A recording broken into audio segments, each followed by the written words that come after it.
की हे देशी गाईचं शेण आहे, शेण आणि गोमूत्र याचा लेप करून मी या गाडीला लावलेला आहे. याचं कारण असं आहे की पहिला फायदा, गाडी गरम जास्त होत नाही, म्हणजे 50% तरी गाडीच्या तापमानामध्ये फरक पडतो. दुसरा फायदा असा आहे की रोज ह्या गाडीला पुसायला कमीत कमी पाऊण तास तरी लागतोय. आता इथं गाडी माझी उन्हातच असते, इथं धूळ रोज ह्याच्यावरती बसते, रोज पाऊण तास वेळ लागतो. पण आज मी 1.5 महिना झाला या गाडीला लेप दिलेला. 1.5 महिन्यामध्ये मी एकदा ही गाडी पुसली नाही. फक्त मला 5 मिनिटं हा काचा पुसायलाच तेवढा वेळ जातो, म्हणजे माझा प्रचंड वेळ वाचला.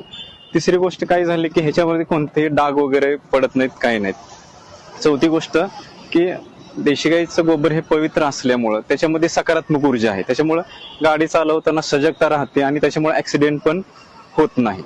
हा माझा अनुभव आहे. पाचवी गोष्ट अशी आहे की हे खरंच देशी गाईचं गोबर इतकं पवित्र आहे की त्या पवित्रतेमुळे मला इतके लोक विचारतात की गाडी मग गाड्या लावतात आणि हे असं काय केलं का, आकर्षण दिसायला पण चांगलं दिसते. असं काय गोबर आहे म्हणून ते लोकांच्या डोक्यामध्ये गोबर हे घाण आहे असं बिंबवलेलं आहे, परंतु तसं